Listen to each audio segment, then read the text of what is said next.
Look at the state of my palette. I decided to show you what it looks like after I finished an illustration using this pigment, and I'll show you that illustration at the end. But for now, hello and welcome back. Today we're going to be looking at transparent orange, which is the pigment PO107, and it is from Winsor and Newton. I got the pan of paint that you just saw there as a gift from a friend in order to be able to sample the colour. So once I'm out of this pan, I'll be out of the colour. So far though, it's managing to give me a lot of paint to work with, which is very good because I've been doing a lot of experimenting. And we're going to be looking at what the pigment acts like and also some colour mixes using some of my most used and favourite pigments. And then I'll show you a scan of the sheet that we're making today as well. And then at the end, like I said, I'll show you an illustration that I used this pigment for as part of a limited palette. To get us started, here's a little bit of information about PO107. It has excellent light fastness. I'm getting posh today apparently. Excellent light fastness. And it is also transparent. There's no information from Winsor and Newton on the tube or on their website over how staining it is, so I had to rely on some friends that have used the pigment to give me an idea of their experience with it, and then also my own experience through doing this sheet.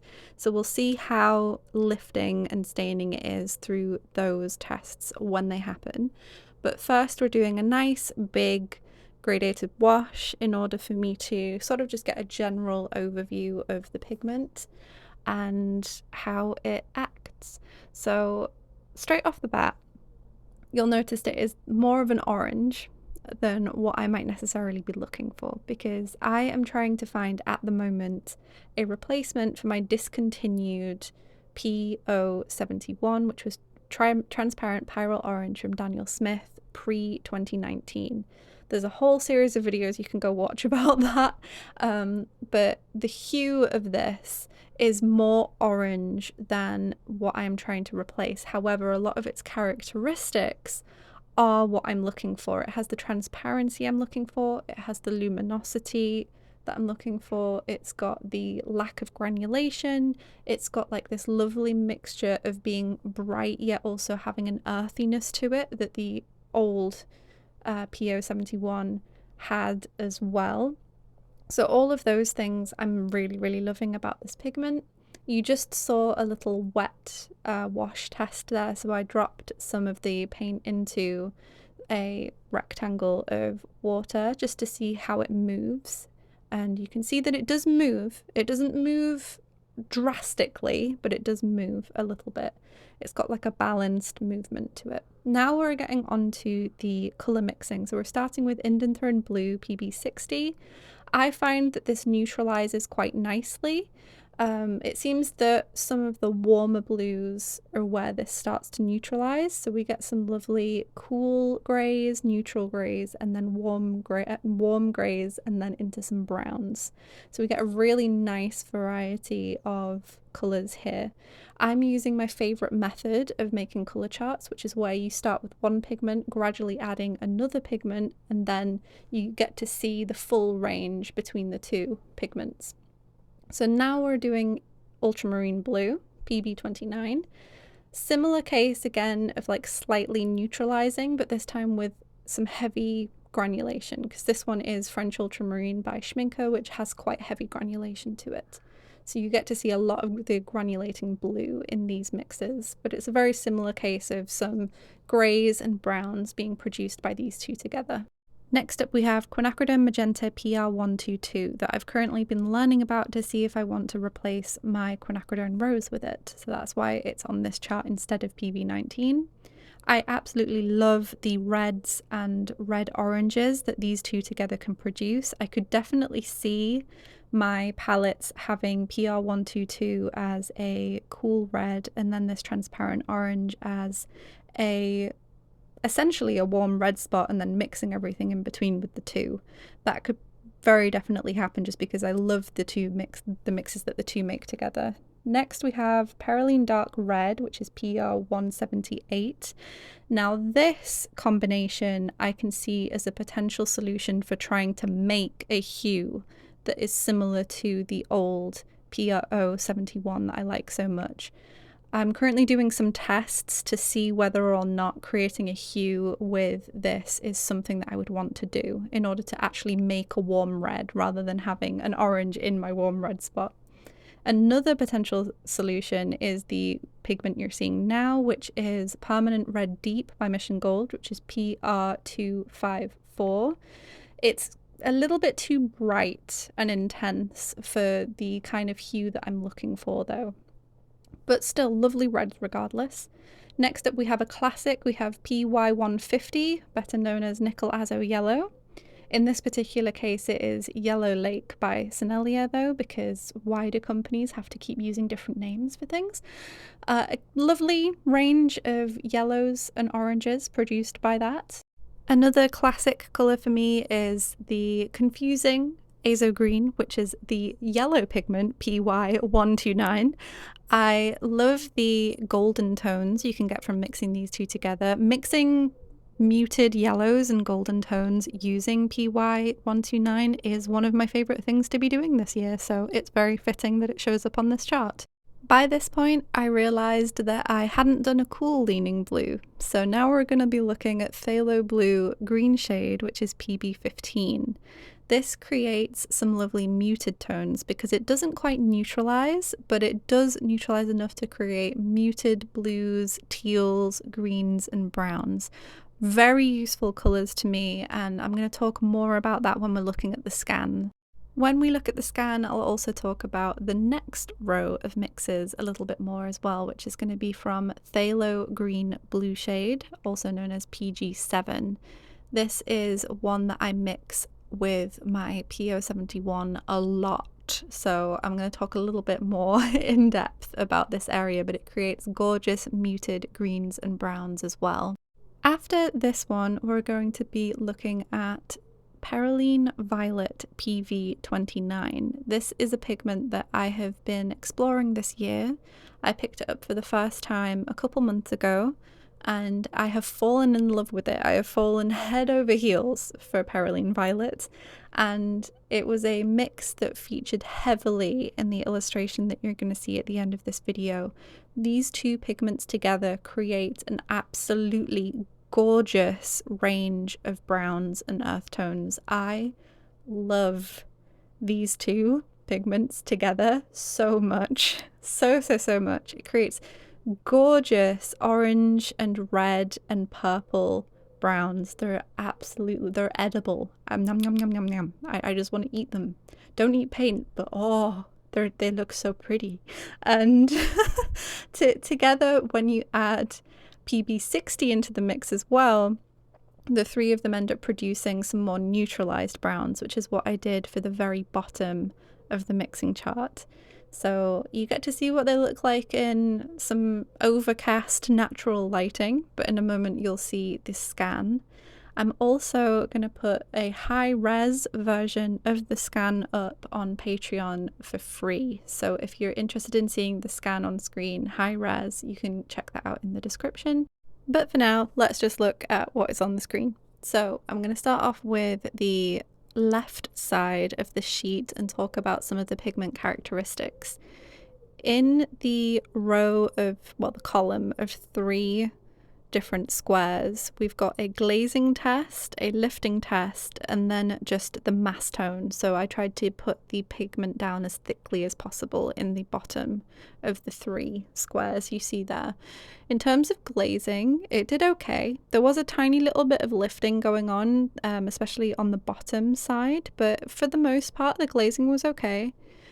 In practice, the glazing was okay most of the time when it came to the illustration as well, but I'll talk about that a little bit more when we're looking at the illustration. In the second one, we've got lifting. So when I spoke to some friends about their experience with this pigment, there seemed to be mixed response. Some people say that this pigment acts non-staining, and other people say that it is mildly staining. In my personal opinion on this chart, I would say mildly staining, because there is a definite lift going on, but I would say that there is still a little bit of the pigment chilling there. So I would say mildly staining. It's definitely not staining though.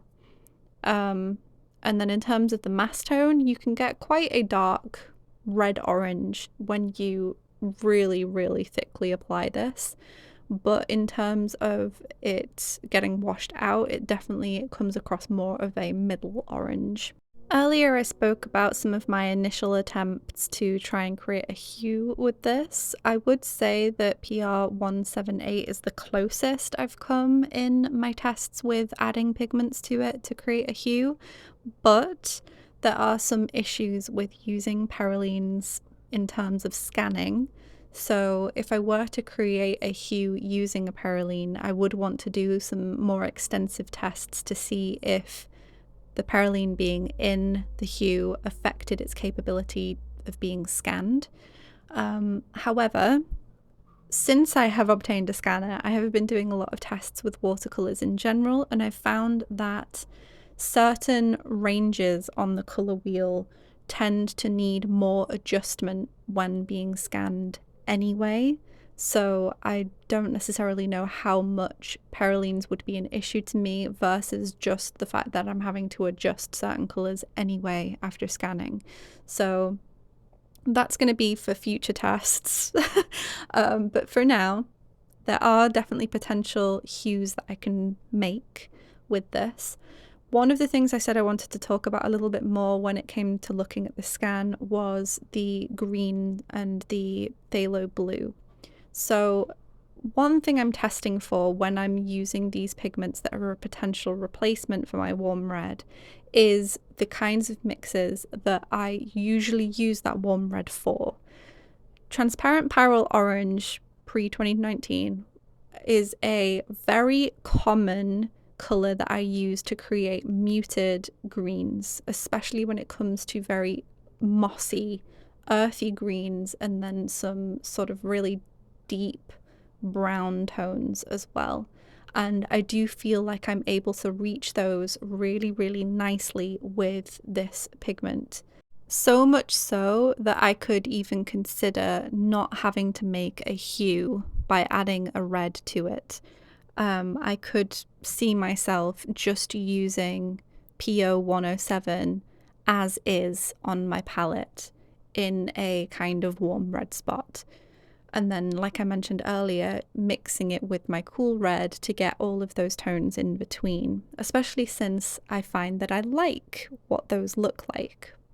So the fact that I'm able to reach mixes that I normally go for with this colour, and I also like the reds I'm able to achieve by mixing it with my cool red, means that I might not even need to look for a hue. So we'll see how that goes as well with some future testing too.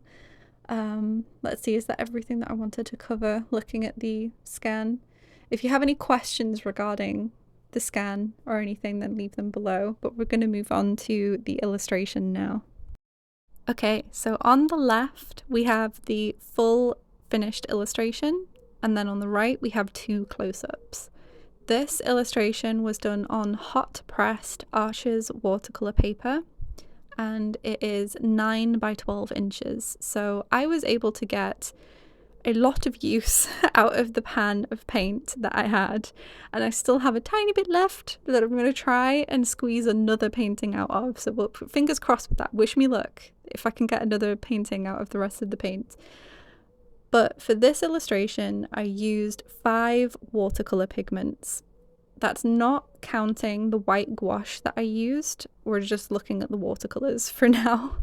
So for the 5 pigments I used, 3 made up the vast majority of the mixes you see on this, and then the other 2 were used as accent pigments. So for the vast majority of the painting, I used PO107, the transparent orange we're looking at today. I used Indanthrone Blue, PV60, and Perylene Violet, PV29. So a blue, violet, and orange made up most of what you see. When it comes to some of the more yellow tones that you see on this, I did include PY150 Nickel Azo Yellow. So that was to do things like the very, very top of the background. And then also some of the golden tones on the hourglass were created by mixing the orange and the yellow together and then neutralizing it a little bit with the purple. And then another colour that I used, the fifth pigment I added, was Quinacridone Rose PV19, and that was mainly used to create some of the more pinker hues in the skin tones, so that was used the least. I love using limited palettes in order to really learn about a colour and push my understanding of what I'm able to produce with it and what I can mix with it, and this was very much the case with PO107 and this illustration. For the hair and some of the details on the clothes and the black sand on the bottom half of the hourglass, that was done using the neutrals that I was able to achieve by mixing Indanthrone blue and the transparent orange together and leaning it more blue or more sort of warmer grey, depending on how I needed it to look. I did also add a little bit of colour variation into the hair by adding some of that Perylene Violet in there, so whenever you see a slight shift towards purple, that's the Perylene Violet coming in. But for the most part, those blues were a mixture, and blacks were a mixture of the Indanthrone blue and the PO107 transparent orange. Most of the clothing was pretty much just those three main pigments. It was just the blue, the violet and the orange in various different proportions, and that was how I achieved both the deep dark browns you can see by either mixing the violet and orange together or also adding blue to them as well. And then the shirt was achieved by using various lighter versions of those mixes and also utilizing some layering and gradating one color into the other to create the different hue variations that you see going on there. And then I did an even lighter version of that to create the white sand in the top of the hourglass. When it came to the background, at the very bottom, I used a mixture of the violet mixed into the orange, just a tiny bit of violet, and then it went into the orange as we go up, and then it went into orange mixed with Nickel Azo Yellow.